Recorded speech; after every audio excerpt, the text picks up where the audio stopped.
یادمه که یه بار آزمایش خون دادم و رفتم دکتر گفت تا 2 ماه بیشتر زنده نیستی. ولی اشتباه میکرد، من 2 سال بعد از اونم زنده بودم.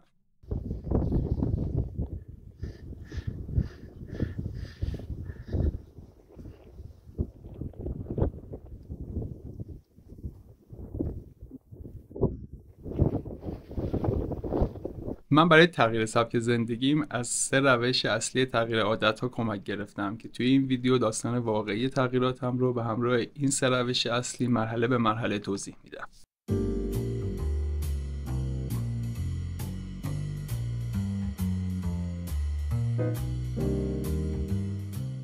من از اینا بودم که از بچگی چاق بودم.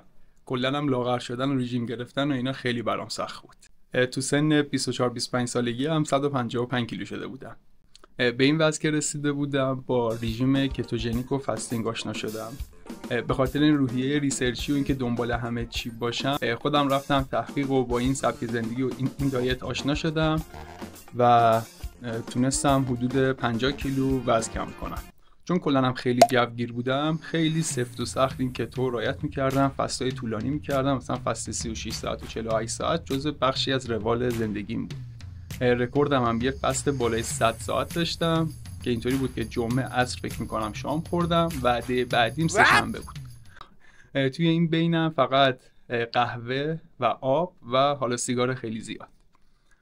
ولی خب این رژیمای اشتباه انقدر سفت و سخت یه پیبکی هم داشت. کل متابولیسم بدنم بدجور ریخته بود به هم و یه ولع خیلی زیادی و تقریبا توی فکر میکنم 2 سال اون 50 تایی که کم کرده بودم برگشت، 10 تا دیگه هم روش اضافه برگشت. یعنی من به وزن 160 کیلو رسیدم. دیگه کلم خیلی خراب شده بود، هر کاری میکردم وزن نمیتونستم کم بکنم. مثلا 10 کیلو کم میکردم 5 کیلو برمیگشت، 5 کیلو کم میکردم با 15 کیلو چاق میشدم. به لحاظ سلامتی هم که اوضاع خیلی خراب بود. تمام مارکرهای سلامتیم های ریسک و وری های بود. به خاطر تغذیه ناسالم و مشروب زیادم اوضاع کبدم خوب نبود. کبد چربی داشتم که داشت نزدیک سیروز کبدی میشد. جدا از بحث سلامتی هم به لحاظ روحی هم خیلی اوضاع خوب نبود. بی‌اعتماد به نفسی زیاد داشتم، بی‌انگیزگی زیاد داشتم و کار خیلی جدی هم نمی‌کردم. در نهایت هم تصمیم گرفتم برم سراغ جراحی لاغری. خب با توجه به بک‌گراند وزنی که داشتم و با توجه به خطرات سلامتی که تهدیدم میکرد تصمیم خیلی بدی نبود و اسفند 98 من عمل بایپس کردم.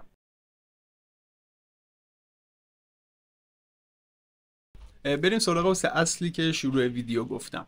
همینطور که تو اینجا میبینین اصل شماره 1 تغییرات پایدار معمولا با یک محرک بیرونی آغاز میشن. خیلی وقتا تغییرات بزرگ نیازمند یه محرک بیرونی هن. مثلا مهاجرت، مثل فرزنددار شدن. برای من دقیقا مثل یک جراحی. شروع تغییرات من با ترک سیگار شروع شد. من با یه روش خیلی جالب و بامزه که حتما بعدا ازش یه ویدیو درست میکنم تونستم که سیگار رو بذارم کنار گذاشتن سیگار برای من خیلی کار سختی بود. من هیوی اسموکر بودم، روزی حداقل 1 پاکت و نیم سیگار میکشیدم. تو پروسه ترک سیگار باعث شد کارهایی که تریگر کنن منو به سمت سیگار کشیدن رو بذارم کنار. مثلا من عاشق گیم بودم و 2 تا بازی میکردم. بعد دیدم که وقتی دارم بازی میکنم خیلی هرس میخورم، ممکنه که سیگار بکشم. کلا گیم تعطیل. مشروبم همینطور، هم به خاطر اینکه بعدش وسوسه نشم که سیگار بکشم و همین که احساس میکردم که با روح ورزش حرفه‌ای کم در تناقضه، دیگه کلا مشروبم گذاشتم کنار.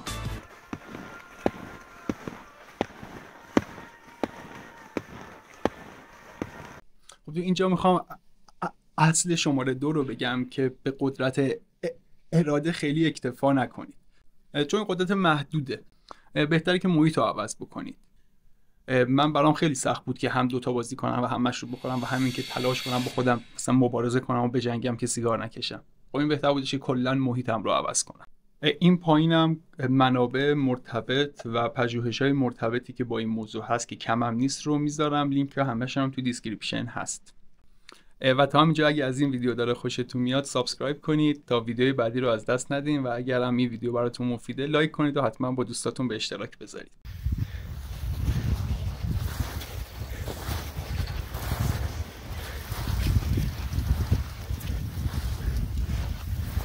و اصل سوم تغییر عادت ها هم مربوط میشه به ساخت عادت جدید. ترک یه عادت بد بدون ساخت یه عادت جدید تقریبا محکوم به شکسته و اینجا مهمترین قسمت زندگی من بود که خیلی شانسی و اتفاقی من با کوه و کوهستان و ورزش‌های استقامتی آشنا شدم و عجیب به من چسبید.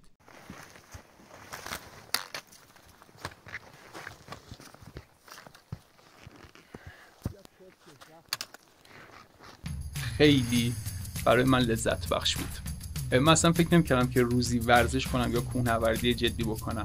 بعضی از شبا میرفتم پیاده روی، کم کم پیاده روی بهم چسبید، شروع کردم یک کم همراهش مثلا دویدن. وقتی شروع کرده بودم به دویدن فکر می‌کنم 10 ثانیه نمیتونستم بدوم، 10 ثانیه. و حالا کم کم با یه تمرینی که همجوری خودم تو اینترنت پیدا کرده بودم، این مثلا 10 ثانیه رسونده بودم به 7-8 دقیقه دویدن با سرعت کم. یه بار ما با دوستام رفتیم یک کمپی و خب اون مسیر یک کم سربالایی داشت. من همیشه بچه تنبله، بچه ورزش نکنه بودم و توی اینجور مسیرها همیشه نفس کم می آوردم. تو این سری که با بچه‌ها رفتیم خب من نفسم با بچه‌ها یکم بهتر بود، تونستم مثلا راحت‌تر از بقیه نسبتاً برسم به اون در حقیقت محل کم. و این یه جرقه‌ای شد که من هفته بعدش با دوستم برم قله توچال. فکر میکنم هفته بعدش هم دوباره رفتیم قله توچال و هفته سوم رفتم قله علمکو از مسیر حصارچال و چهارمین هفته‌ای که من کوهنوردی رو شروع کرده بودم قله دماوند رو یک روزه صعود کردم که این اصلا نمیدونم چه نقطه عطف و چه شروعی در زندگی من شد و این ساخت عادت‌های جدید باعث شد که من خیلی راحت‌تر بتونم اون عادت‌های قبلی رو کنار بذارم و این بازی تغییر عادت‌ها یه چیزی نیستش که یک بار اتفاق بیفته، یه داینامیکیه که احتمالاً هر روز جریان داره و قرار نیست که با اراده و با زور و با ماشاءالله و با از ته دل خواستن بهش برسیم. یه سری قواعد داره که خیلی هم راحت نیستن، ولی اگر که اون قواعد رو بتونیم درست و منطبق با لایف استایل خودمون پیاده بکنیم احتمالاً تغییر دادنش کار راحت تری میشه. خب یه بار دیگه این ستا رو مرور کنم. شماره یکش اینه که خیلی وقتا یه تغییر بزرگ نیازمند یک محرک بیرونیه. دومین مورد اینه که صرفاً به قدرت اراده نباید تکیه کرد، چون که یه قدرت محدودیه و تا یه جایی میشه ازش بهره برد و زود اون سیستم خسته میشه. مورد سومم جایگزین کردن یه کار جدید با کار قدیم. حتی کار درسترش این میتونه باشه که ترک یه عادت همزمان باشه با شروع یه عادت جدید. یعنی شما وقتی میخواین یه پایه از یک میز رو بکنی بهتره که یه پایه قبلش واسش گذاشته باشی. من سعی میکنم در ویدیوهای بعدی در کنار بحثای ورزشی و فیزیولوژیای استقامتی از این تغییر عادت‌ها و روش‌ها و راهکارهایی که برای خودم کاربردی بود و تونستم ازشون استفاده بکنم هم توضیحات بدم. ممنون میشم که کانال رو سابسکرایب کنید و با کسایی که فکر میکنین این ویدیو میتونه براشون مفید باشه به اشتراک بذارید.